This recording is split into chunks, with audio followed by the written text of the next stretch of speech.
Hello दोस्तों, मैं कमलेश और स्वागत है आपका कमलेश टेक में। कमलेश टेक से पढ़ते रहिए और आगे बढ़ते रहिए। तो दोस्तों, हमारे पहले सेशन में हम देख रहे हैं लाइनक्स के बारे में, जो बेसिक से लेके एडवांस तक के सभी कमांड्स और उनका यूज़ हम बताने वाले हैं।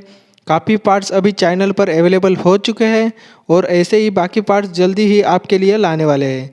तो आप अगर चैनल पर नए आए हो तो चैनल को सब्सक्राइब कर देना है और बेल आइकॉन पर क्लिक कर देना है ताकि लेटेस्ट वीडियो आपको टाइम पर मिलते रहे।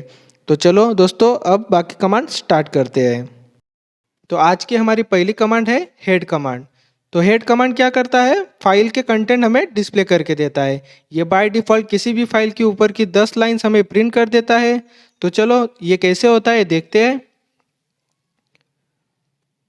तो पहले से ही एक फाइल मैंने बना रखी है, तो उस पर ही हम ट्राई करके देखते हैं।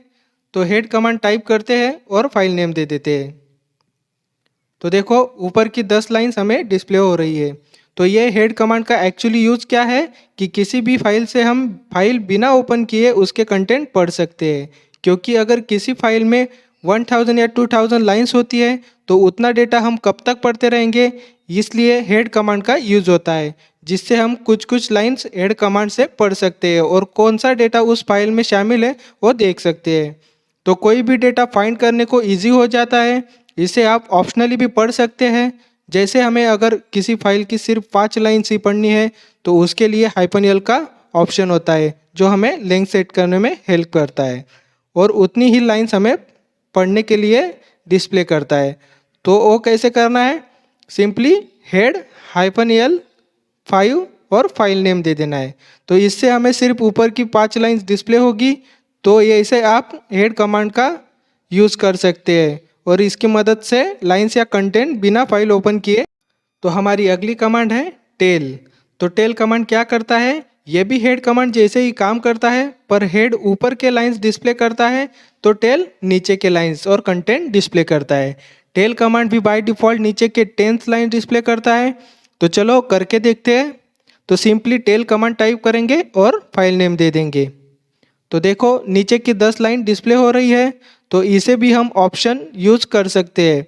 तो वो कैसे करना है चलो देखते हैं। तो टाइप करते हैं टेल -4 और फाइल नेम और एंटर कर देंगे। तो देखो नीचे की 4 लाइन्स हमें डिस्प्ले हो रही है। तो ऐसे आप कितनी भी लाइन्स हेड और टेल से पढ़ सकते हैं, वो भी बिना फाइल ओपन किए हुए। आप दोनों कमांड का कॉम्बिनेशन भी कर सकते हैं, जैसे tail +10 file name pipe head -5। तो इससे हमें क्या डिस्प्ले होगा, 10 लाइन्स बाद के और लास्ट 5 लाइन्स के पहले के लाइन्स हमें शो हो जाएगी, जैसे 10 to 14 लाइन्स। तो ऐसे हम हेड और टेल का कॉम्बिनेशन कर सकते हैं।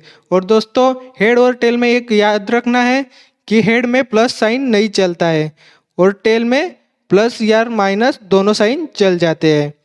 तो चलो अब बढ़ते हैं हमारी अगली कमांड पर। तो हमारी अगली कमांड है gzip। तो gzip का मतलब आप समझ ही गए होंगे कि ये फाइल को जिप करने में काम आता है। तो दोस्तों कभी कभी फाइल की साइज़ बहुत बड़ी होती है, तो हमें सेंड करने में या किसी अदर लोकेशन पर मूव करने में काफ़ी टाइम लग जाता है। तो उसके लिए हम जिप का यूज़ करते हैं, क्योंकि फाइल जिप होते ही उसकी साइज़ कॉम्प्रेस कर देती है। तो चलो कोई एक फाइल जिप करके देखते हैं।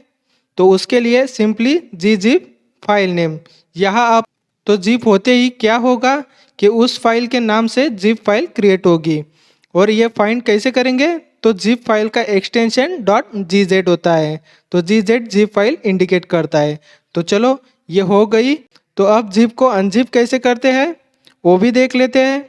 तो पहले हम जिप फाइल को किसी और डायरेक्टरी में मूव कर देते हैं, तो हमें ठीक से पता चल जाएगा कि फाइल अनजिप हुई या नहीं, क्योंकि यही हम इस फाइल लोकेशन पर करते हैं तो वो फाइल सिर्फ पिछले फाइल पर रिप्लेस हो जाएगी। तो चलो फाइल मूव करते हैं। तो हमने पिछले वीडियोस में देखा था फाइल मूव कैसे करते हैं। तो simply mv file directory name दे देंगे।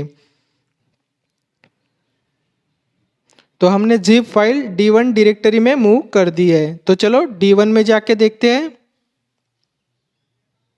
तो देखो फाइल आ गई है। तो अब हम इसे अनजिप करते हैं।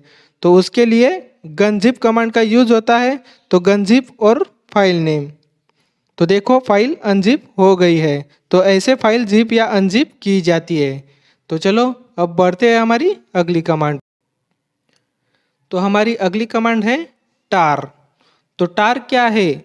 इसे टॉप आरक्यू बोला जाता है क्योंकि ये एक फाइल का बंडल होता है जिसमें आप किसी भी फाइल को एक ही बंडल में स्टोर करके उसका आरक्यू और टार बना सकते हैं। इसमें आप टेक्स्ट फाइल, जिप फाइल या किसी भी तरह की फाइल स्टोर कर सकते हैं क्योंकि टार उन सब फाइल का एक बंडल बना के सिस्टम पर होने वाली फाइल्स की ट्रैफिक कम कर देता है। तो टार बनाते कैसे हैं? ये काफ़ी सिंपल वे है कि मल्टीपल्स फाइल्स एक ही लोकेशन पर स्टोर कर सकते हैं। तो चलो टार बनाते हैं। तो सिंपली टाइप करेंगे टार cvf टार नेम डॉट टार।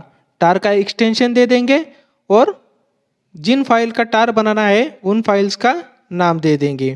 तो ls-l करके देखेंगे। तो देखो टार बन गई है। तो इसे अनटार कैसे करते हैं वो भी दिखा देते हैं। तो पहले इसे मूव कर देते हैं। तो इसे मूव कहाँ करेंगे? D2 में। तो mv टार फाइल डॉट टार और डायरेक्टरी का नाम। तो फाइल मूव हुई या नहीं चेक करते हैं। तो चलो D2 डायरेक्टरी में जाके देखते हैं। तो देखो टार फाइल मूव हो गई है। तो चलो अब इसे अनटार करके फाइल एक्सट्रैक्ट करते हैं। तो उसके लिए क्या करेंगे? टार xvf टार नेम डॉट एक्सटेंशन और एंटर कर देंगे। तो देखो टार एक्सट्रैक्ट हो गई है। अब ls-l करके देखते हैं। तो देखो सब फाइल एक्सट्रैक्ट हो गई है।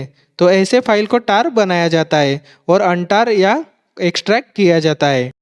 तो हमारी अगली कमांड है अलाइज। तो अलाइज क्या है दोस्तों? ये एक अल्टरनेटिव नाम सेट करने के लिए काम में आता है। जैसे सिस्टम में काफ़ी लॉन्ग कमांड्स होती है तो जो कमांड्स डेली यूज़ होती है और काफ़ी बड़ी होती है तो उसे अगेन एंड अगेन टाइप करने में ज़्यादा वर्क लग जाता है। इसलिए उन कमांड को एक अलाइज सेट किया जाता है जो सिंपली कुछ वर्ड में हमें पूरा कमांड उससे चला सकते हैं। तो अलाइज क्रिएट कैसे करते हैं? लास्ट कमांड ये कमांड के लिए अलाइज क्रिएट करते हैं। तो पहले अलाइज कौन कौन से हमारे सिस्टम पर एक्टिव है वो देख लेते हैं। तो उसके लिए टाइप करेंगे अलाइज और एंटर कर देंगे। तो उससे हमें पता चल जाएगा अभी हमारे सिस्टम पर कौन से अलाइज एक्टिव है। तो देखो इतने सारे अलाइज अभी मेरी सिस्टम पर एक्टिव है।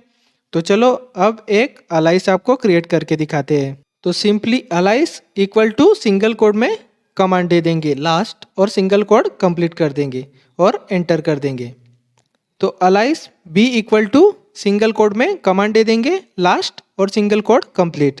तो अब जब भी हम सिस्टम पर बी कमांड चलाएंगे तो हमें वो लास्ट कमांड का रिजल्ट डिस्प्ले करेगा। तो लास्ट कमांड क्या करता है? सिस्टम कब रिबूट हुई, कौन से यूज़र सिस्टम पर लॉगिन है, ये सब इंफॉर्मेशन हमें देता है। तो अलाइज काम कैसे करता है ये दिखाते हैं। तो सिंपली बी टाइप करेंगे और एंटर कर देंगे। तो देखो लास्ट की इंफॉर्मेशन हमें बी से मिल रही है। तो ऐसे किसी भी कमांड या वर्क के लिए अलाइज क्रिएट किए जाते हैं। पर दोस्तों ये अलाइज टेम्पररी होते हैं। जब तक आपकी सिस्टम रनिंग है या ऑन है तब तक ही अलाइज एक्टिव होते हैं। अगर आपको ये परमानेंटली करना है तो उसकी प्रोसेस आपको डिस्क्रिप्शन में मिल जाएगी। तो चलो अलाइज को अनअलाइज कैसे करते हैं वो भी देख लेते हैं। तो अनअलाइज करने के लिए सिर्फ अनअलाइज टाइप करना है और कौन सा अलाइज अनअलाइज करना है। अभी अगर हम बी कमांड चलाते हैं तो लास्ट का रिजल्ट हमें नहीं आएगा। तो बी और एंटर। तो देखो बी अनअलाइज सक्सेसफुली हो गया है। तो ऐसे अलाइज या अनअलाइज क्रिएट किए जाते हैं।